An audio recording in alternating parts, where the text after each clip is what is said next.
TV 24 news ವಾಹಿನಿಗೆ ಸ್ವಾಗತ.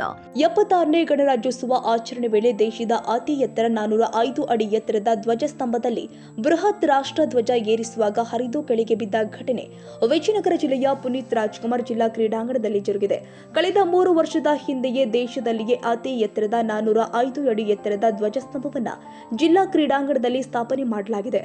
3 ವರ್ಷದಿಂದ ಧ್ವಜಾರೋಹಣ ಮಾಡಿದಾಗ ಯಾವುದೇ ತೊಂದರೆ ಆಗಿಲ್ಲ. ಆದರೆ 76ನೇ ಗಣರಾಜ್ಯೋತ್ಸವ ಆಚರಣೆ ವೇಳೆ ಅವಘಡ ಸಂಭವಿಸಿದೆ.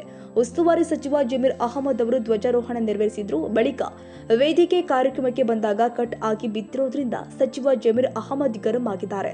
ಧ್ವಜಸ್ತಂಭ ನಿರ್ವಹಣೆ ಮಾಡುತ್ತಿರುವ ಅಧಿಕಾರಿಗಳ ನಿರ್ಲಕ್ಷ್ಯ ಕಂಡು ಬಂದಿದೆ. ಅವರ ಮೇಲೆ ಕ್ರಮ ಕೈಗೊಳ್ಳುತ್ತೀವಿ ಅಂತ ಉಸ್ತುವಾರಿ ಸಚಿವ ಜಮೀರ್ ಹೇಳಿದ್ರು. ಕನ್ನಡಿಗರ ಮೆಚ್ಚಿನ ನಿಮ್ಮ ಟಿವಿ 24 ಕನ್ನಡ ನ್ಯೂಸ್ ವಾಹಿನಿ ಇದೀಗ ಟಿವಿಯಲ್ಲಿ ಲಭ್ಯ.